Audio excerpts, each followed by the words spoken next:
AC ನ್ಯೂಸ್ಗೆ ಸ್ವಾಗತ. ನಾನು ಶಂಕರ್ ರಾಠೋಡ್. ಮುಖ್ಯಾಂಶಗಳು: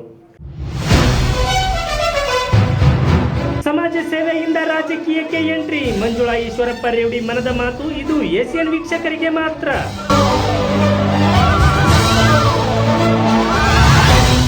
ವಾರ್ತೆಗಳ ವಿವರ. ಇವರದ್ದು ಸಮಾಜ ಸೇವೆ ಮಾಡುವ ಕುಟುಂಬ. ಬಡ ಮಕ್ಕಳಿಗೆ ಓದಿನ ಜೊತೆಗೆ ಅವರ ಜವಾಬ್ದಾರಿಯನ್ನು ಹೊತ್ತವರು. ಬಲಗೈಯಿಂದ ನೀಡಿದ್ದು ಎಡಗೈಗೂ ಗೊತ್ತಾಗದ ಹಾಗೆ ಸಮಾಜ ಸೇವೆ ಮಾಡುವವರು. ಇದೆಲ್ಲ ಯಾರ ಬಗ್ಗೆ ಅಂತೀರಾ? ಅವರೇ ಮಂಜುಳಾ ಈಶ್ವರಪ್ಪ ರೇವಡಿಯವರು. ಇತ್ತೀಚೆಗೆ ರಾಜಕೀಯವಾಗಿ ಕಾಂಗ್ರೆಸ್ ಸೇರಿದ್ದಾರೆ. ಅವರು ಏಷ್ಯನ್ನೊಂದಿಗೆ ಮಾತನಾಡಿದ್ದಾರೆ. ಏಷ್ಯನ್ ವೀಕ್ಷಕರೇ, ಈಗ ನಮ್ಮೊಂದಿಗಿದ್ದಾರೆ ಕಾಂಗ್ರೆಸ್ನ ನರೇಗಲ್ ಬ್ಲಾಕ್ ಕಾಂಗ್ರೆಸ್ ಅಧ್ಯಕ್ಷರಾದ ಮಂಜುಳಾ ರೇವಡಿ ಮೇಡಮ್ ಅವರು. ಬನ್ನಿ ಅವರೊಂದಿಗೆ ಒಂದು ಸಂದರ್ಶನವನ್ನು ಮಾಡೋಣ. ಮೇಡಮ್ ನಮಸ್ಕಾರ. ಮೇಡಮ್, ಈಗ ರಾಜಕಾರಣಕ್ಕೆ ಸಮಾಜ ಸೇವೆಯಲ್ಲಿ ಗುರುತಿಸಿಕೊಂಡಿರೋರು ಮಂಜುಳಾ ರೇವಡಿ ಮೇಡಮ್. ಸಮಾಜ ಸೇವೆಯಿಂದ ದಿಢೀರ್ ರಾಜಕೀಯಕ್ಕೆ ಎಂಟ್ರಿಗೆ ಏನು ಕಾರಣ? ಮೊದಲು ಏಸಿಯನ್ ಟಿವಿಯ ಎಲ್ಲ ವೀಕ್ಷಕರಿಗೂ, ಏಸಿಯನ್ ಟಿವಿಯ ಎಲ್ಲ ಪದಾಧಿಕಾರಿಗಳಿಗೂ ನನ್ನ ಅನಂತ ನಮಸ್ಕಾರಗಳನ್ನು ತಿಳಿಸುತ್ತಾ, ಈಗೇನು ಕೃಷ್ಣ ಅವರು ಒಂದು ಪ್ರಶ್ನೆಯನ್ನು ಕೇಳ್ತಿದ್ದಾರೆ, ಸಮಾಜ ಸೇವೆಯನ್ನು ಮಾಡ್ತಿರುವಂಥ ತಮಗೆ ರಾಜಕೀಯದ ಅವಶ್ಯಕತೆ ಏನಿತ್ತು ಅಂತ. ಅವರು ಕೇಳಿದಂಥ ಪ್ರಶ್ನೆ ನಿಜವಾಗ್ಲೂ ಸಮಂಜಸವಾಗಿದೆ ಅಂತ ನನಗೆ ಅನಿಸ್ತಾ ಇದೆ. ಯಾಕಂದರೆ ಸಮಾಜ ಸೇವೆಯಲ್ಲಿ ನಮ್ಮನ್ನು ಗುರುತಿಸಿರುವಂಥ ಜನತೆ ರಾಜಕೀಯವನ್ನು ಯಾವ ರೀತಿ ಒಪ್ಕೋತಾರ ಅನ್ನುವಂಥ ಒಂದು ಗೊಂದಲ ನಿಜವಾಗ್ಲೂ ನನಗೂ ಕೂಡ ಐತೆ. ಈ ಸಂದರ್ಭದಲ್ಲಿ ಮಾತನ್ನು ಯಾಕೆ ಹೇಳ್ತಿದ್ದೀನಿ ಅಂದರೆ, ನಾನು ಒಂದು ರಾಜಕೀಯ ಮನೆತನದಲ್ಲಿ ಹುಟ್ಟಿದಂಥ ಮಹಿಳೆ, ಮೂಲತಃ ರಾಜಕೀಯ ಮನೆತನದಿಂದ ಬಂದಂಥ ಮಹಿಳೆ ಆದ್ದರಿಂದ ನನಗೆ ರಾಜಕೀಯ ಪ್ರವೇಶ ಅನಿವಾರ್ಯ. ನಾನು ನಮ್ಮ ತಂದೆ ಒಡನಾಟ ರಾಜಕೀಯದಲ್ಲಿ ಒಬ್ಬ ಒಳ್ಳೆಯ ಸಜ್ಜನ ರಾಜಕಾರಣಿ ನಮ್ಮ ತಂದೆಯವರು ಸಿದ್ಧಲಿಂಗಪ್ಪ ಗೌಡ ಮ್ಯಾಗೇರಿ ಅಂತ ಹೇಳಿ ಬಿಜಾಪುರ ಜಿಲ್ಲೆಯ ಒಬ್ಬ ಪ್ರಭಾವಿ ನಾಯಕರಾದಂಥವರು ನಮ್ಮ ತಂದೆಯವರು. ಅವರ ಒಂದು ಒಡನಾಟದಲ್ಲಿ ಬೆಳೆದಂಥ ನಾನು ರಾಜಕೀಯ ಪ್ರವೇಶ ನನಗೆ ಹುಟ್ಟಿದಾಗಿನಿಂದಲೂ ನಾನು ಮಾಡಲೇಬೇಕು ಅನ್ನುವಂಥ ಅಚಲ ನಿರ್ಧಾರದಿಂದ ಬಂದಂಥ ಮಹಿಳೆ. ಆದ್ದರಿಂದ ಇಲ್ಲಿ ಗಜೇಂದ್ರಗಢದಲ್ಲಿ ಏನಾಯಿತು ಅಂತಂದ್ರೆ, ನಮ್ಮದು ಒಂದು ಸಣ್ಣ ಸಮಾಜ, ಬರೀ ರೇವಡಿಯವರ ಮನೆತನ ಬರೀ 9 ಮನೆತನ ಗಜೇಂದ್ರಗಢದಲ್ಲಿ. ಮೂಲಕ ನಾನು ಬಂದಾಗಿನಿಂದಲೂ ನಾನು ರಾಜಕೀಯ ಪ್ರವೇಶಕ್ಕೆ ತುಡಿತಾ ಇದ್ದೆ ನಿಜ. ಆದರೆ ನನಗಿಲ್ಲಿ ಅವಕಾಶ ಅಷ್ಟು ಬೇಗನೆ ಸಿಗಲಿಲ್ಲ. ಒಂದು ಕಾರಣ, ನಮ್ಮ ಪತಿಯವರಾದಂಥ ಈಶ್ವರಪ್ಪ ರೇವಡಿಯವರು ಒಬ್ಬ ಗೌರ್ಮೆಂಟ್ ಸರ್ವಂಟ್, ಸರ್ಕಾರಿಯ ನೌಕರ, ಅದು ಒಂದು ಕಾರಣ. ಆಮೇಲೆ ಇಲ್ಲಿ ನಮ್ಮ ಸಮಾಜ ಏನೈತೆ ಅಂದ್ರೆ ಸಣ್ಣ ಸಮಾಜ. ಆ ಸಣ್ಣ ಸಮಾಜವನ್ನು ಇಟ್ಕೊಂಡು ನಾನು ದಿಢೀರಂತ ರಾಜಕೀಯ ಪ್ರವೇಶ ಮಾಡೋಕ್ಕೆ ನನಗೆ ಅನುಮತಿ ಸಿಗಲಿಲ್ಲ. 2, ನಾನು ಅವಾಗೇನು ನಿರ್ಧಾರ ಮಾಡಿದೆ ಅಂತಂದ್ರೆ, ನಾನು ಮೊದಲು ಗುರುತಿಸ್ಕೋಬೇಕು ಈ ಸಮಾಜದಲ್ಲಿ ನಾನೊಬ್ಬ ಸಮಾಜಮುಖಿ ಕಾರ್ಯವನ್ನು ಮಾಡುವಂಥ ಹೆಣ್ಣು ಮಗಳು ಅಂತ ಗುರುತಿಸ್ಕೋಬೇಕು ಅಂಥೇಳಿ ನಾನು ಸಮಾಜ ಕಾರ್ಯವನ್ನು ಮಾಡೋಕ್ಕೆ ಮುಂದಾದೆ. ಸಮಾಜ ಕಾರ್ಯವನ್ನು ಮಾಡಲು ನನ್ನ ಪತಿಯವರ ಸಹಕಾರ ನನಗೆ ಸಾಕಷ್ಟು ದೊರೆಯಿತು. ಎಲ್ಲ ರಂಗದಲ್ಲೂ ಎಲ್ಲ ಸಹಕಾರವನ್ನು ನನಗೆ ನನ್ನ ಪತಿಯವರಾದಂಥ ಈಶ್ವರಪ್ಪ ರೇವಡಿಯವರು ನೀಡ್ತಾ ಬಂದರು. ಮೊದಲು ನನ್ನ ಏನು ಸವಾಲಿತ್ತು ಅಂದರೆ, ನಾನು ಇಷ್ಟೊಂದು ಸಮಾಜದಲ್ಲಿ ಮುಂಚೂಣಿಯಲ್ಲಿದ್ದೀನಿ, ಇಷ್ಟೊಂದು ಸಮಾಜ ಸೇವೆಯನ್ನು ಮಾಡ್ತಾ ಇದ್ದೀನಿ.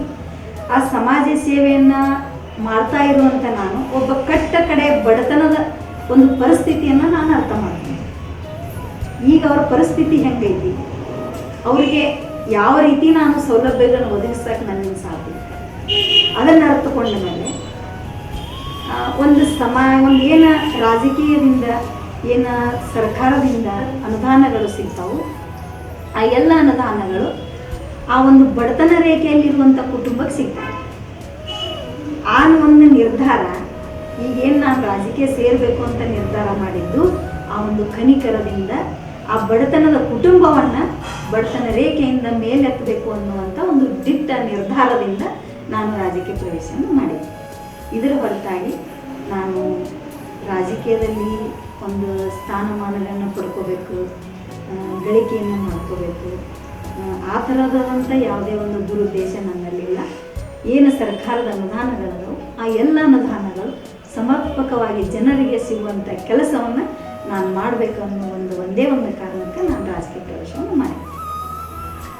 ಮೇಡಮ್, ಈಗ ಈ ಮುಂಚೆ ಶಾಸಕರು ಹೌದಾ ಅವರೊಂದಿಗೆ ನೀವು ಗುರುತಿಸ್ಕೊಂಡಿರೋದು, ಅಂದರೆ ಈಗ BJPಯವರು ಸಂಯುಕ್ತ ಬಂಡಿ ಮೇಡಮ್ ಅವ್ರ ಜೋಡಿ ನೀವು ಗುರುತಿಸ್ಕೊಂಡಿರೋದು.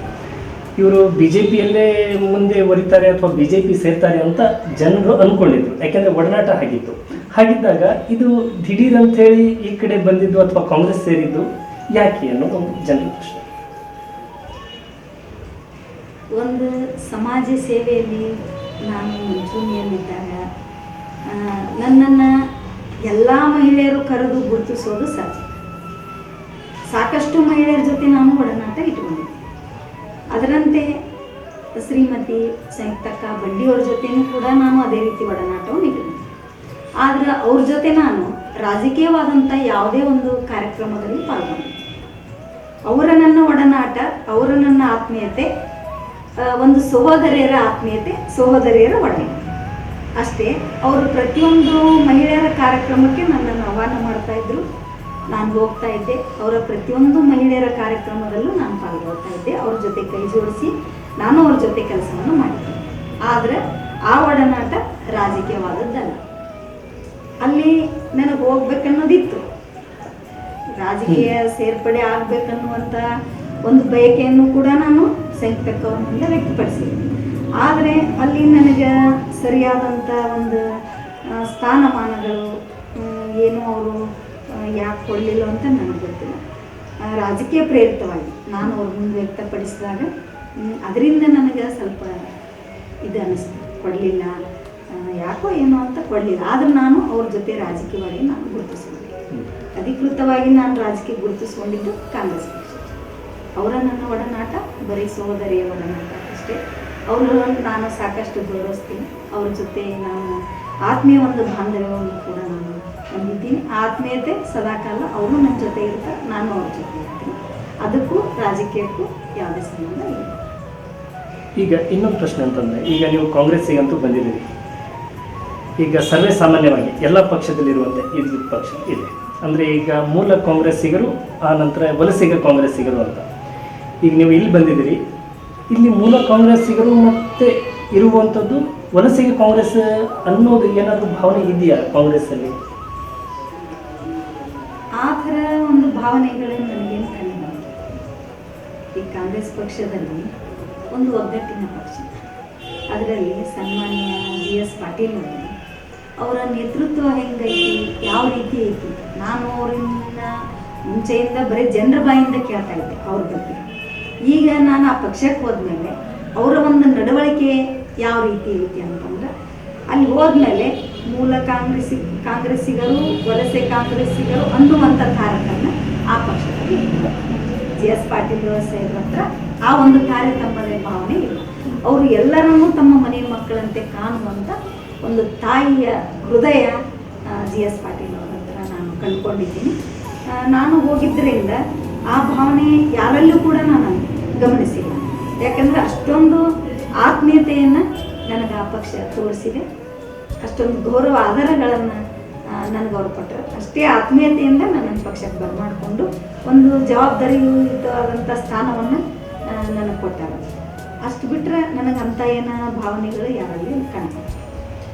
ಈಗ ಮಂಜುಳಾ ರೇವಡಿ ಮೇಡಮ್ ಅವರು ಯಾವ ಹುದ್ದೆ ಅಥವಾ ನನಗೆ ಇಂಥದೇ ಒಂದು ಹುದ್ದೆ ಬೇಕು, ಇಂಥದೇ ಒಂದು ಇದನ್ನು ಬೇಕು ಅಂತ ಯಾವತ್ತೂ ಕೇಳಿದವರಲ್ಲ. ಇವತ್ತಿನವರೆಗೂ ತಮ್ಮ ಕೆಲಸ ಇತ್ತು ತಾವಾಯ್ತು ಅಂತ ಮಾಡ್ಕೊಂಡಿದ್ದವರು. ಇವಾಗ ರಾಜಕೀಯದಲ್ಲಿ ಅಂತ ಬಂದಾಗ ನಿಮ್ಗೆ ಯಾವ ಹುದ್ದೆ ಅಂತ ಮುಂದಿನ ದಿನಗಳಲ್ಲಿ, ಅಥವಾ ನಿಮ್ಗೆ ಹೇಗೆ ಕೆಲಸ ಮಾಡಬೇಕು ರಾಜಕೀಯಕ್ಕೆ, ಅಥವಾ ರಾಜಕೀಯಕ್ಕೆ ಕೆಲಸ ಮಾಡಿಕೊಂಡೇ ಹುದ್ದೆ ಪಡಿಬೇಕು ಅಥವಾ ಹುದ್ದೆ ಪಡೆದ ನಂತರ ಕೆಲಸ ಮಾಡಬೇಕು ಅನ್ನೋದು? ನಾನು ಮೊದಲು ಕಾಂಗ್ರೆಸ್ ಪಕ್ಷ ಸೇರಬೇಕು. ನಿಮಗೆ ಯಾವ ಹುದ್ದೆ ಬೇಕು ಕೇಳ್ರಿ, ಕೊಡ್ತೀವಿ. ನಮ್ಮ ಪಕ್ಷಕ್ಕೆ ನೀವು ಬರಬೇಕು ಅಂತ ನನ್ನಲ್ಲಿ ಕೆಲವೊಂದಿಷ್ಟು ಪ್ರಮುಖವಾದ ಮುಖಂಡರು, ಗಜೇಂದ್ರ ಇರುವಂಥ ಮುಖಂಡರು, ಆತ್ಮೀಯರು ನನ್ನ ಏನು ಬರಮಾಡಿಕೊಳ್ಳುವಾಗ ಕೇಳಿದರು, ನಿಮ್ಗೆ ಯಾವ ಹುದ್ದೆ ಬೇಕು ನಾವು ಅದನ್ನು ಕೊಡ್ತೀವಿ. ನಾನು ಅವ್ರ ಹತ್ರ ಹೇಳಿದೆ, ನಾನು ಹುದ್ದೆಗಾಗಿ ಕೆಲಸ ಮಾಡಕ್ಕೆ ಬಂದಿದ್ದೀನಿ, ಯಾವ ಹುದ್ದೆನೂ ನನಗೆ ಬೇಕಲ್ಲ. ನಾನು ಸಾಮಾನ್ಯ ಕಾರ್ಯಕರ್ತರಾಗಿ ಕಾಂಗ್ರೆಸ್ ಪಕ್ಷದಲ್ಲಿ ಮೊದಲು ನಾನು ಗುರುತಿಸ್ಬೇಕು, ನಾನು ಕೆಲಸ ಮಾಡಿ ಸಾಮಾನ್ಯ ಕಾರ್ಯಕರ್ತೆ ಪೋಸ್ಟನ್ನು ನಾನು ನೀವು ಸಾಮಾನ್ಯ ಕಾರ್ಯಕರ್ತೆ ಪೋಸ್ಟನ್ನು ನನಗೆ ಕೊಟ್ಟರೆ ಆ ಪೋಸ್ಟಿಗೆ ನಾನು ಸದಾ ದುಡಿಯಲು ನಾನು ಸಿದ್ಧರಾಗ್ತೀನಿ. ನನಗೆ ಯಾವುದೇ ಉನ್ನತವಾದಂಥ ಸ್ಥಾನಮಾನಗಳನ್ನು ನಾನು ಕೇಳಿಲ್ಲ, ಅವ್ರ ಹತ್ರ ನಾನು ಯಾವ ಬೇಡಿಕೆಯನ್ನು ಇಟ್ಕೊಂಡಿಲ್ಲ. ಕಾಂಗ್ರೆಸ್ ಪಕ್ಷದ ಏನು ತತ್ವ ಸಿದ್ಧಾಂತಗಳನ್ನು ಅವನ್ನ ನಾನು ಭಾಳಷ್ಟು ಮೆಚ್ಚಿಕೊಂಡೆ. ಕಾಂಗ್ರೆಸ್ ಪಕ್ಷದ ತತ್ವ ಸಿದ್ಧಾಂತಗಳನ್ನು ನಾನು ಮೆಚ್ಚಿಕೊಂಡು ಆ ಪಕ್ಷವನ್ನು ನಾನು ಸೇರಿದೆ. ಅಷ್ಟೇ ಬಿಟ್ಟರೆ ಯಾವ ಹುದ್ದೆಗೂ ನಾನು ಅಪೇಕ್ಷೆ ಪಟ್ಟಿಲ್ಲ. ನಾನು ಸಂಪೂರ್ಣವಾಗಿ ಜನರ ಸೇವೆ ಮಾಡೋಕ್ಕೆ ನಾನು 15-16 ವರ್ಷಗಳಿಂದ ನಾನು ಸಮಾಜ ಸೇವೆಯನ್ನು ಮಾಡ್ಕೊಂಡಿದ್ದೀನಿ. ನನಗೆ ಆ ಹುದ್ದೆ ಕೊಟ್ಟರು ಸರಿ, ಹುದ್ದೆ ಕೊಡಲಿ, ಅದು ನನ್ನ ಮನೆ. ನನ್ನ ಮನೆಯಲ್ಲಿ ನಾನು ಎಲ್ಲಿ ಕುಂತರೂ ಅದನ್ನು ಅನ್ನಿಸ್ತಾನೆ. ನನಗೆ ಯಾವುದೇ ಹುದ್ದೆ ಕೊಟ್ಟರು ಅಷ್ಟೇ, ಬಿಟ್ಟರು ಅಷ್ಟೇ, ನಾನು ಸಮರ್ಪಕವಾಗಿ ಅವ್ರು ಕೊಟ್ಟಂಥ ಜವಾಬ್ದಾರಿಯನ್ನು ನಿರ್ವಹಿಸುವಂಥ ಕೆಲಸ ನಾನು ಮಾಡ್ತೀನಿ ಅಂತೇಳಿ ನಾನು ಈಗ ರೇವಡಿ ಕುಟುಂಬ ರಾಜಕೀಯಕ್ಕೆ ಧುಮುಕಿದೆ. ಈಗ ರಾಜಕೀಯಕ್ಕೆ ಧುಮುಕಿದ ನಂತರ ಸಮಾಜ ಸೇವೆ ಎಲ್ಲಿ ಅತಿ ಸ್ವಲ್ಪ ಕಡಿಮೆ ಆಗ್ಬೋದು, ಸಮಾಜ ಸೇವೆಯಲ್ಲಿ ಕೆಲಸಗಳು ಸ್ವಲ್ಪ ರಾಜಕೀಯದ ಕಡೆ ಅಂತ ಹೇಳ್ತಿದ್ದಾರೆ. ಸೊ ಇದ್ರ ಬಗ್ಗೆ ಏನು ಹೇಳ್ತೀವಿ? ಆ ಥರ ಏನು, ರಾಜಕೀಯ ಮತ್ತು ಸಮಾಜ ಎರಡು ಏನಂದ್ರೆ ಒಂದೇ ಮುಖದ ಎರಡು ನಾಣ್ಯ. ಕೆಲಸ ಎಲ್ಲಾದರೂ ನಾನು ಕೆಲಸನೇ ಮಾಡಿ, ಇನ್ನೂ ಪಕ್ಷದಲ್ಲಿ ಹೋದಾಗ ಇನ್ನೂ ಹೆಚ್ಚಿನ ಕೆಲಸಗಳನ್ನು ನಾನು ಮಾಡ್ತೀನಿ ಅಂತ ನಾನು ಅಂದ್ಕೊಂಡಿದ್ದೀನಿ. ಯಾಕಂದ್ರೆ ಸಮಾಜ ಸೇವೆ ಬರೀ ಸಮಾಜ ಸೇವೆ ಮಾಡ್ತಾ ಇದ್ದೆ. ಅದು ಯಾವ ರೀತಿ ಅಂದ್ರೆ ನನ್ನ ಸ್ವಂತ ದುಡ್ಡಿನಲ್ಲಿ, ನನ್ನ ಸ್ವಂತ ಖರ್ಚಿನಲ್ಲಿ, ಯಾವುದೇ ಅನುದಾನಗಳಿಲ್ಲ, ಯಾವುದೇ ಒಂದು ಸಂಘ ಸಂಸ್ಥೆಗಳಿಲ್ಲ, ಯಾವುದೂ ಇಲ್ಲ. ಇಲ್ಲಿವರೆಗೂ ನಾನು ಏನು ಮಾಡಿದರೂ ನನ್ನ ಸ್ವಂತ ಖರ್ಚಿನಲ್ಲೇ ನಾನು ಸಮಾಜ ಸೇವೆಯನ್ನು ಮಾಡಿದ್ದೀನಿ. ದೀನದಲಿತರಿಗೆ ನಾನು ಸಹಾಯ ಮಾಡಿದ್ದೀನಿ. ಇಂಥ ಒಂದು ಮನಸ್ಥಿತಿಯನ್ನು ಇಟ್ಕೊಂಡು ನಾನೀಗ ರಾಜಕೀಯನ ಪ್ರವೇಶ ಮಾಡಿದ್ದೀನಿ. ಇನ್ನೂ ಹೆಚ್ಚಿನ ಒಂದು ಸಮಾಜ ಸೇವೆಯನ್ನು ಮಾಡೋಕ್ಕೆ ನನಗೆ ಆ ಪಕ್ಷ ಒಂದು ಧೈರ್ಯವನ್ನು ನನ್ನಲ್ಲಿ ತುಂಬೈತಿ. ಯಾಕಂದ್ರೆ ಸರ್ಕಾರದಿಂದ ಸಾಕಷ್ಟು ಅನುದಾನಗಳು, ಆ ಅನುದಾನಗಳನ್ನು ನಾನು ಬಡ ಜನರಿಗೆ ನಾನು ತಲುಪಿಸಿದ್ದೆ. ಅದು ಒಂದು ಕಾಯಕ, ಅದು ಇನ್ನೂ ಹೆಚ್ಚಿನ ಪ್ರಮಾಣದಲ್ಲಿ ನನ್ನ ಸಮಾಜ ಸೇವೆ ಆಗ್ತೈತಿ ಅಂತ ನಾನು ಈಗ ಕಾಂಗ್ರೆಸ್ ಕೂಡ ನಿಮಗೆ ಅತ್ಯುನ್ನತ ಹುದ್ದೆಯನ್ನು ಒಂದು ಕೊಟ್ಟಿದೆ, ನರೇಗಲ್ ಬ್ಲಾಕ್ ಕಾಂಗ್ರೆಸ್ ಅಧ್ಯಕ್ಷರು. ಸೊ ಇಲ್ಲಿ ಮಹಿಳೆಯರದು ಎಲ್ಲರಿಗೂ ಒಗ್ಗಟ್ಟಾಗಿ ಸೇರಿಸೋ ಹಾಗೆ ನೀವು ಯಾವ ರೀತಿಯನ್ನ ಕಾರ್ಯಕ್ರಮವನ್ನು ರೂಪಿಸಲಿದ್ದೀರಿ ಮುಂದಿನ ದಿನಗಳಲ್ಲಿ ಕಾಂಗ್ರೆಸ್ ಪಕ್ಷವನ್ನು ಬಲಪಡಿಸೋದಕ್ಕೆ? ಇಲ್ಲಿ ಈಗಾಗಲೇ ನಾವೆಲ್ಲ ತಿಳ್ಕೊಂಡಿರೋ ಹಾಗೆ ಈ ಗಜೇಂದ್ರಗಡ ಭಾಗದಲ್ಲಿ ಏನಾಗೈತೆ ಅಂದ್ರೆ ಕಾಂಗ್ರೆಸ್ ಪಕ್ಷದಲ್ಲಿ ಮಹಿಳೆಯರು ಸಂಪೂರ್ಣ ಕಡಿಮೆ ಅಂದರೆ ಸಂಪೂರ್ಣ ಕಡಿಮೆ. ಒಂದು ತಳಮಟ್ಟದಿಂದ ನಾನು ಈಗೇನು ಮಹಿಳಾ ಸಂಘಟನೆಯನ್ನು ನಾನು ಮಾಡಬೇಕು. ಗಜೇಂದ್ರಗಡದಿಂದ ನರೇಗಲ್ ಬ್ಲಾಕಿಗೆ ಸುಮಾರು 30 ಹಳ್ಳಿಗಳು ಬರ್ತವೆ. ಆ 30 ಹಳ್ಳಿಗಳಲ್ಲಿ ಕಾಂಗ್ರೆಸ್ ಪಕ್ಷದಲ್ಲಿ ಮಹಿಳೆಯರಲ್ಲ, ಆದರೆ ಯಾರೂ ಹೊರಗೆ ಬಿಟ್ಟು ಬರ್ತಾರೆ. ಯಾಕೆ ಬರ್ತಾ ಇಲ್ಲ ಅಂದ್ರೆ ಅವ್ರಿಗೆ ಧೈರ್ಯವನ್ನು ತುಂಬಿ ಅವ್ರನ್ನ ಮುಖ್ಯವಾಹಿನಿಗೆ ಕರ್ಕೊಂಡು ಬರುವಂಥ ಮಹಿಳೆ, ಪ್ರಬಲವಾದಂಥ ಮಹಿಳೆಯರು ಕಾಂಗ್ರೆಸ್ಸಿಗರಲ್ಲಿ ಕಾಣ್ತಾರೆ. ಆ ಒಂದು ಈಗೇನು ನನಗೆ GS ಪಾಟೀಲ್ ಸಾಹೇಬರು ಈ ಜವಾಬ್ದಾರಿಯನ್ನು ಕೊಟ್ಟಾರೆ, ಅದನ್ನು ಅರ್ಥಕೊಂಡು ಕೊಟ್ಟರು. ಈ ಒಬ್ಬ ಹೆಣ್ಣು ಮಗಳು ಇಂಥ ಒಂದು ಜವಾಬ್ದಾರಿ ಕೊಟ್ಟಾಗ, ಯಾಕಂದ್ರೆ ಸಾಕಷ್ಟು ಸಮಾಜ ಸೇವೆಯಲ್ಲಿ ಸಂಘಟನೆ ಮಾಡಿದಂಥ ಅನುಭವ ನನಗೈತಿ ಅಂದ್ಕೊಂಡು ನನಗೆ ಈ 30 ಹಳ್ಳಿಗಳನ್ನು ಸಂಘಟನೆ ಮಾಡು ಅಂತ ಹೇಳಿ ಒಂದು ದೊಡ್ಡ ಜವಾಬ್ದಾರಿಯನ್ನು ಕೊಟ್ಟರು. ನಾನು ಮುಂದಿನ ದಿನಮಾನಗಳಲ್ಲಿ ಕೆಲವೊಂದಿಷ್ಟು ಸಂಘಟನೆಗಳ ಮೂಲಕ, ಒಂದಿಷ್ಟು ಮಹಿಳಾ ವೇದಿಕೆಗಳ ಮೂಲಕ ಅವರನ್ನು ಪಕ್ಷಕ್ಕೆ ಕರ್ಕೊಂಡು ಬಂದು ಪ್ರಬಲವಾದ ಒಂದು ಏನು ಕಾಂಗ್ರೆಸ್ ಪಕ್ಷ ಗಜೇಂದ್ರಗಡದಲ್ಲಿ ಹುಟ್ಕೊಂಡೈತೆ ಅನ್ನೋದನ್ನು ನಾನು ನಿರೂಪಿಸಬೇಕು ಅಂಥೇಳಿ ನಾನು ಕೆಲವೊಂದಿಷ್ಟು ಯೋಜನೆಗಳನ್ನು ಹಾಕೋತಾ ಇದ್ದೀನಿ. ಮಹಿಳಾ ವೇದಿಕೆಗಳನ್ನ ಮಾಡ್ತಾ ಇದ್ದೀನಿ, ಗುಂಪುಗಳನ್ನು ಮಾಡ್ತಾ ಇದ್ದೀನಿ. ಪ್ರತಿಯೊಂದು 23 ವಾರ್ಡ್ಗಳಿಗೆ ಅಲ್ಲಿ ಅಡ್ಡಾಡಿ ಸಂಚರಿಸಿ ಮಹಿಳೆಯರನ್ನು ಅವ್ರಿಗೆಲ್ಲ ತಿಳುವಳಿಕೆ ಹೇಳಿ, ಈ ಪಕ್ಷದ ಏನು ಸಿದ್ಧಾಂತಗಳದಾವು, ತತ್ವ ಸಿದ್ಧಾಂತಗಳದಾವು, ಏನು ಅನುದಾನಗಳದಾವು, ಸರ್ಕಾರದಿಂದ ಬರುವಂಥ ಅನುದಾನಗಳು ಏನದಾವು, ಅವನ್ನೆಲ್ಲ ನಾನು ಅವ್ರಿಗೆ ಒದಗಿಸಿ ಅವರನ್ನು ಹೊರಗೆ ಕರ್ಕೊಂಡು ಬಂದು ಒಂದು ಬಲಿಷ್ಠವಾದ ಪಕ್ಷವನ್ನು ಉಳಿಸ್ಬೇಕಂತೇಳಿ ನಾನು ನಿರ್ಧಾರವನ್ನು ಮಾಡಿದೆ. ಅಂದರೆ ಈಗ ಮಂಜುಳಾ ರೇವಡಿ ಅವರು ಹೇಳೋ ಪ್ರಕಾರ ಏನಿದೆ ಅಂತಂದರೆ, ನಾನು ರಾಜಕೀಯಕ್ಕೆ ಬಂದಿದ್ದು ಹೆಚ್ಚಿನ ಸಮಾಜ ಸೇವೆ ಮಾಡೋದಕ್ಕೆ ಅಂತ ಹೇಳ್ತಾ ಇದ್ರಿ. ಹೌದಾ? ನನಗೆ ಸಮಾಜ ಸೇವೆ ಮಾಡಬೇಕಾಗಿತ್ತು, ಹಾಗಾಗಿ ಇದೊಂದು ವೇದಿಕೆ, ಹಾಗಾಗಿ ನಾನು ಅದನ್ನು ಬಳಸ್ಕೋಬೇಕಾಗಿದೆ ಅಂತ ಹೇಳ್ತಾ ಇದ್ರಿ. ಹಾಗಿದ್ರೆ GS ಪಾಟೀಲ್ ಅವರು ನಿಮ್ಗೆ ಇಂಥದ್ದೇ ಹುದ್ದೆ ಕೊಡ್ತೀವಿ ಮುಂದಿನ ದಿನಗಳಲ್ಲಿ ಅಂತ ಹೇಳಿ ಏನಾದರೂ ಪ್ರಾಮಿಸ್ ಮಾಡಿದಾರಾ ನಿಮಗೆ? ಆ ಥರ ಆ ಥರ ಪ್ರಾಮಿಸ್ ಮಾಡೋಕ್ಕೆ ನಾನು ಅವ್ರ ಹತ್ರ ಕೇಳೇ ಇಲ್ಲ. ಯಾವುದೇ ನನಗೆ ಇಂಥ ಹುದ್ದೆ ಕೊಡ್ರಿ ಅಂತ ನಾನು ಕೇಳಿಲ್ಲ. ಅವರು ಈಗ ಅವರ ಒಂದು ಮನಸ್ಥಿತಿ ಕಂಡ್ಕೊಂಡ ಹಾಗೆ ಅವ್ರು ಹೆಂಗದಾರ ಒಂದು ಸಲ ಅವರು ಇಂಥವ್ರಿಗೆ ಇಂಥ ಸ್ಥಾನ ಕೊಡಬೇಕು ಅಂತ ಅವ್ರ ಮನಸ್ಸಿನಾಗ ಬಂತಂದ್ರೆ ಅದನ್ನು ಯಾರು ಹೇಳಿದ್ರು ಅವ್ರು ಕೇಳ್ತಾರೆ. ನಮ್ಮ ಒಂದು ಕೆಲಸ ಕಾರ್ಯಗಳನ್ನು ನೋಡಿ, ನಮ್ಮ ಒಂದು ಸೇವೆಯನ್ನು ಗುರುತಿಸಿ, ಅವರ ಪಕ್ಷ ಒಂದು ಸಂಘಟನೆ ಯಾವ ರೀತಿ ಮಾಡ್ತೀವಿ ಅನ್ನೋದನ್ನು ಪರಿಗಣಿಸಿ ಅವರು ಯಾವ ಹುದ್ದೆ ಕೊಟ್ಟರು ನಾನು ನಿಭಾಯಿಸ್ತೀನಿ ಅಷ್ಟೇ. ಅದನ್ನು ಬಿಟ್ಟರೆ ಅವರು ಇಂಥದ್ದೇ ಕೊಡ್ತೀನಿ ಅಂತ ನನಗೆ ಯಾವುದೇ ರೀತಿ ವಾಗ್ದಾನ ಮಾಡಿಲ್ಲ. ಒಂದು ವೇಳೆ ರಾಜಕೀಯಕ್ಕೆ ಬರದೇ ಇದ್ದಿದ್ರೆ ಮುಂದೆ ಯಾವ ರೀತಿ ಕೆಲಸ ಮಾಡ್ತಿದ್ರಿ? ರಾಜಕೀಯಕ್ಕೆ ಎಂಟ್ರಿ ಕೊಡದೇ ಇದ್ದಿದ್ರೆ? ರಾಜಕೀಯಕ್ಕೆ ಎಂಟ್ರಿ ಕೊಡದೇ ಇದ್ದರೂ ನಾನು ಸಾಹಿತ್ಯ ಪರಿಷತ್ತನ್ನು ಆಯ್ಕೆ ಮಾಡ್ಕೊಂಡಿದ್ದೆ. ತಮಗಾಗಲಿ ಎಲ್ಲ ಗೊತ್ತಿದೆ. ನಾನು 5 ವರ್ಷದಿಂದ ಸಾಹಿತ್ಯ ಪರಿಷತ್ತಿನಲ್ಲಿ ಸೇವೆ ಸಲ್ಲಿಸಿ ನಾಡು ನುಡಿ ಜಲ ಸಂರಕ್ಷಣೆ ಬಗ್ಗೆ ನಾನು ಸಾಕಷ್ಟು ಕಾರ್ಯಕ್ರಮಗಳನ್ನು ಮಾಡ್ತಾ ಬಂದಿದ್ದೀನಿ.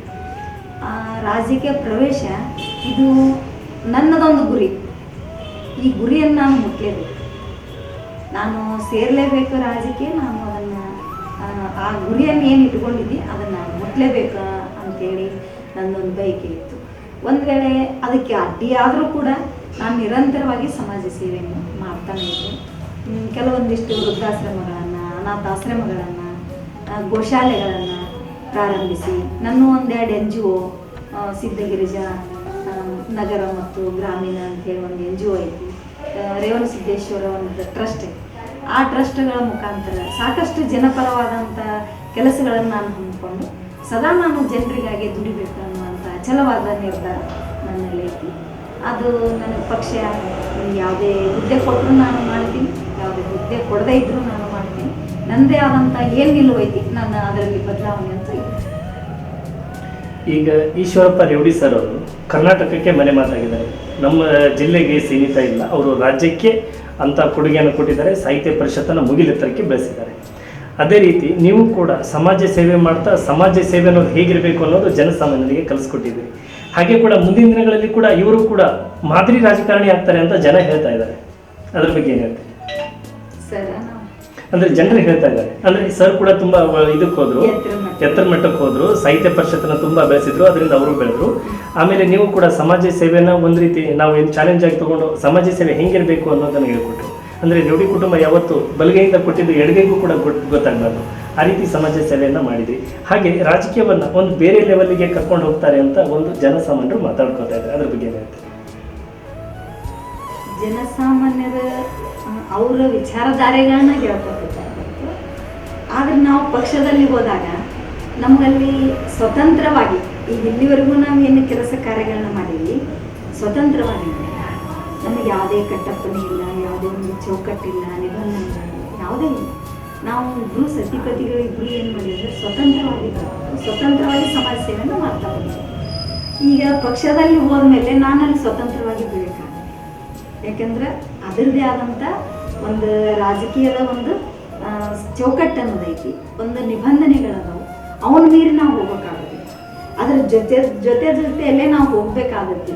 ರಾಜಕೀಯ ಜೊತೆನೇ ನಾವು ಕೈಗೂಡಿಸಿ ನಾವು ಈ ಸಮಾಜ ಸೇವೆಯನ್ನು ಮಾಡಬೇಕು ಅಂತ ಅನ್ನೋ ಒಂದು ವಿಚಾರದ ಇರುವಾಗ ಅಷ್ಟೊಂದು ಪ್ರಬಲವಾಗಿ ನನಗೆ ಯಾವುದೇ ಹುದ್ದೆ ಕೊಟ್ಟರು ನಾನು ಮಾಡ್ತೀನಿ ಅನ್ನುವಷ್ಟು ಆತ್ಮವಿಶ್ವಾಸ ನನಗೈತಿ.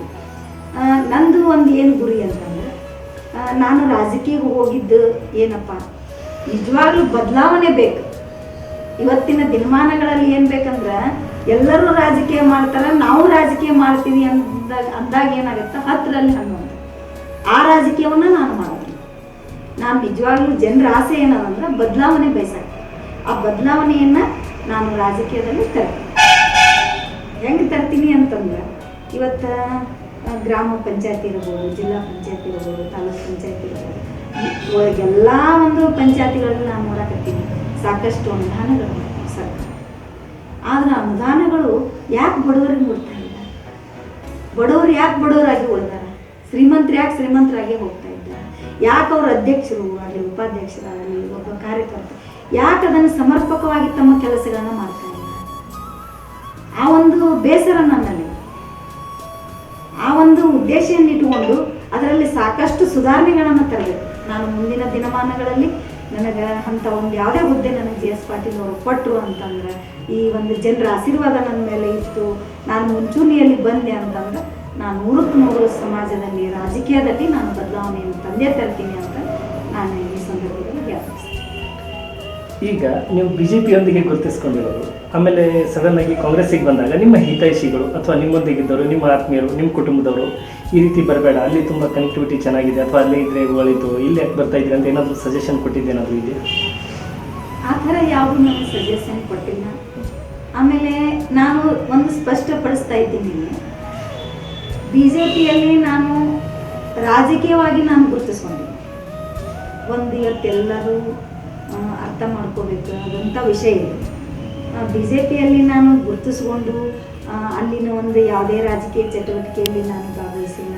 ಅಧಿಕೃತವಾಗಿ ನಾನು BJPಯಲ್ಲಿ ಸೇರ್ಕೊಂಡಿದ್ದೆ.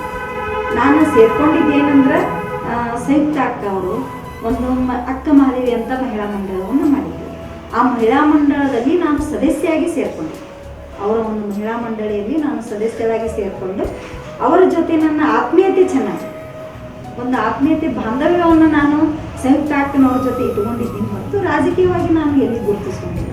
ಇವತ್ತಾದರೂ ಅವರೆಲ್ಲರೂ ಅಲ್ಲಿದ್ದವರೆಲ್ಲರೂ ನನ್ನ ಆತ್ಮೀಯರೇ, ಅವರು ನನ್ನ ಹಿತೈಷಿಗಳೇ. ಅವರು ನನಗೆ ಯಾವುದೇ ರೀತಿಯಿಂದ ಅಲ್ಲಿ ಹೋಗಬೇಡ ಇಲ್ಲಿ ಹೋಗಬೇಡ ಅಂತ ಯಾವತ್ತೂ ನನಗೆ ಹೇಳಿಲ್ಲ.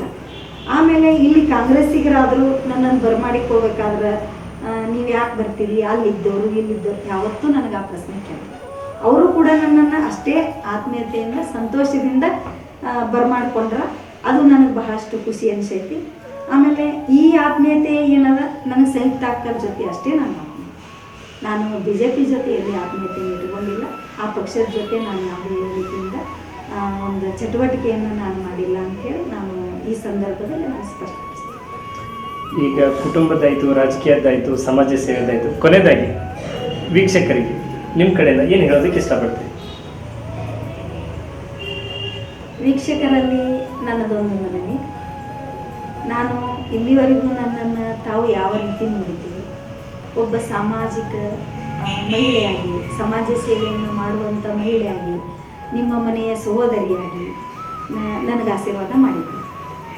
ನಾನು ಈಗ ರಾಜಕೀಯ ಪ್ರವೇಶ ಮಾಡಿದ್ದರಿಂದ ನನ್ನ ಯಾವ ಕೆಲಸ ಕಾರ್ಯಗಳಿಗೂ ಯಾವುದೇ ರೀತಿಯಿಂದ ಚ್ಯುತಿ ಬರೋದಿಲ್ಲ, ಯಾವುದೇ ರೀತಿಯಿಂದ ಆ ಕೆಲಸ ಕಾರ್ಯಗಳಲ್ಲಿ ಹಿನ್ನಡೆ ಆಗೋದಿಲ್ಲ. ತಾವು ಇಲ್ಲಿ ಯಾವ ರೀತಿ ನನ್ನನ್ನು ಸಮಾಜ ಸೇವಕಿ ಅಂತ ಒಪ್ಕೊಂಡಿದ್ದೀರಿ, ರಾಜಕೀಯದಲ್ಲಿ ಕೂಡ ಅಂಥ ಒಂದು ಸಮಾಜ ಸೇವೆಯನ್ನು ನಾನು ಮಾಡೋಕ್ಕಂತ ಹೋಗಿದ್ದೀನಿ. ಅಲ್ಲಿ ಕೂಡ ತಾವೆಲ್ಲರೂ ನನ್ನನ್ನು ಹಾರೈಸಿ, ಅಭಿನಂದಿಸಿ, ಆಶೀರ್ವದಿಸ್ತೀವಿ ಅಂಥೇಳಿ ನಾನು ಭಾಳಷ್ಟು ಆಸೆಯನ್ನು ಇಟ್ಕೊಂಡಿದ್ದೀನಿ. ಅದೇ ಮಂಜುಳಾ ರೇವಡಿ ಇವತ್ತಿನವರೆಗೂ ಅದೇ ಮಂಜುಳಾ ರೇವಡಿಯಾಗಿ ಯಾವುದೇ ಒಂದು ಉನ್ನತವಾದ ಹುದ್ದೆಯಲ್ಲಿ ಹೋದರೂ ನಾನು ನಿಮ್ಮ ಮನೆಯ ಸಹೋದರಿಯಾಗೆ ನಾನು ಕೆಲಸ ಮಾಡ್ತೀನಿ ಅಂಥೇಳಿ ನಾನು ಈ ಸಂದರ್ಭದಲ್ಲಿ ಹೇಳ್ತೀನಿ. ಮಹಿಳೆಯರಲ್ಲಿ ನಾನೊಂದು ಮನವಿ ಏನು ಮಾಡ್ಕೋತಿದ್ದೀನಿ ಅಂದರೆ, ಗಜೇಂದ್ರಗಢದಲ್ಲಿ ನವನಗರದಲ್ಲಿ ಸನ್ಮಾನ್ಯ GS ಪಾಟೀಲ್ ಸಾಹೇಬರು ಮಹಿಳೆಯರ ಒಂದು ಸಂಘಟನೆಗಾಗಿ, ಮಹಿಳೆಯರ ಒಂದು ಒಕ್ಕೂಟಕ್ಕಾಗಿ ನಮ್ಮದೇ ಆದಂಥ ಒಂದು ಕಚೇರಿಯನ್ನು, ಮಹಿಳಾ ಕಚೇರಿಯನ್ನು ನಮಗೆ ಮಾಡಿಕೊಟ್ಟರು. ಏನು ಮಹಿಳೆಯರ ಕುಂದುಕೊರತೆಗಳದಾವು, ಏನು ಅವರ ವೈಯಕ್ತಿಕ ಸಮಸ್ಯೆಗಳದಾವು, ಯಾವುದೇ ಸಮಸ್ಯೆ ಇರಲಿ, ಮಹಿಳೆಯರ ಯಾವುದೇ ಸಮಸ್ಯೆಗಳಿದ್ದರೂ ಕೂಡ ತಾವು ಬಂದು ನನ್ನನ್ನು ಸಂಪರ್ಕಿಸಿದ್ರೆ ನಾನು ತಮ್ಮ ಕೆಲಸ ಕಾರ್ಯಗಳನ್ನು ಮಾಡಿಕೊಡಲು ನಾನು ಸದಾ ಸಿದ್ಧಳಿದ್ದೀನಿ. ನಾನು ವೈಯಕ್ತಿಕವಾಗಿ ಆಗಲಿ, ಪಕ್ಷದಿಂದ ಆಗಲಿ, ಯಾವುದೇ ರೀತಿಯಿಂದಾಗಲಿ ತಮ್ಮ ಏನು ಕುಂದುಕೊರತೆಗಳದಾವು ತಾವು ಬಂದು ನನ್ನನ್ನು ಸಂಪರ್ಕ ಮಾಡಿದ್ರೆ, ಆಫೀಸ್ದಲ್ಲಿ ಬಂದು ನನ್ನನ್ನು ನೋಡಿದ್ರೆ ನಾನು 12 ತಾಸು ತಮ್ಮ ಸೇವೆಗೆ ಸದಾ ಸಿದ್ಧ ಅಂತ ನಾನು ಈ ಸಂದರ್ಭದಲ್ಲಿ ಹೇಳ್ತೀನಿ. ಈಗ ವಿರಾಮ. ಎಲ್ಲರ ಮನೆ ಬೆಳಗುವ ದೀಪಾವಳಿಗೆ ವಿಶೇಷ ಬಹುಮಾನ ನಿಮ್ಮದಾಗಬಹುದು. ಫ್ರಿಡ್ಜ್ ಬೇಕಾಗಿದೆಯೇ? ಮೊಬೈಲ್, ಕೂಲರ್ ನಿಮಗೆ ಸಿಗಬಹುದು ಕೇವಲ 500 ರೂಪಾಯಿಯಲ್ಲಿ. ಗಜೇಂದ್ರಗಢದ ಹೃದಯ ಭಾಗದಲ್ಲಿದೆ ಮಂತ್ರಿ ಮಾರ್ಟ್. ಮಹಾನಗರಗಳಲ್ಲಿರುವಂತೆ ಒಂದೆಡೆ ಸಿಗಲಿದೆ ಗೃಹ ಬಳಕೆ ವಸ್ತುಗಳು.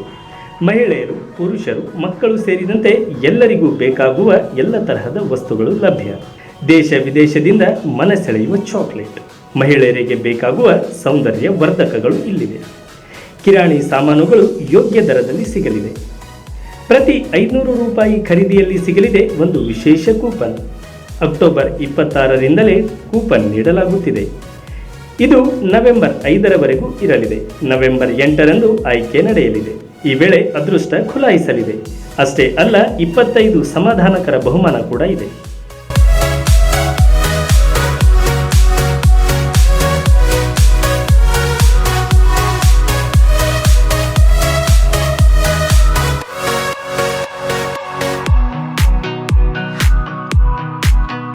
ಇಲ್ಲಿ ಖರೀದಿಗೆ ಎಂದಿನಂತೆ 5% ಮತ್ತು ಕೆಲ ವಸ್ತುಗಳಿಗೆ 10% ರಿಯಾಯಿತಿ ಜೊತೆಗೆ ದೀಪಾವಳಿಗೆ ನಿಮ್ಮ ಮನೆಗೆ ಬರಬಹುದು ಅತ್ಯಾಕರ್ಷಕ ಫ್ರಿಡ್ಜ್.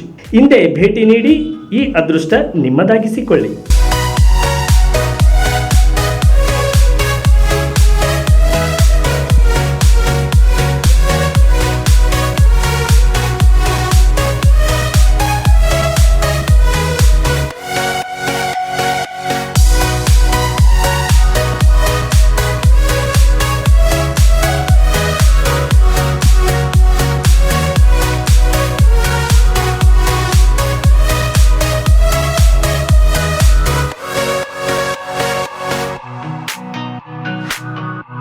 ಈಗ ಮತ್ತೊಮ್ಮೆ ಮುಖ್ಯಾಂಶಗಳು.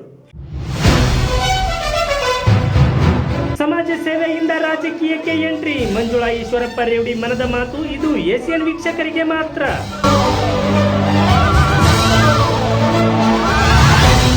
ಇವಿಷ್ಟು ಇಂದಿನ ಸುದ್ದಿಗಳು. ನಿರಂತರ ಸುದ್ದಿಗಾಗಿ ವೀಕ್ಷಿಸಿ ಏಸಿಯನ್ ನ್ಯೂಸ್ ಗೆಸಂದ್ರಗಡ. ವಂದನೆಗಳು.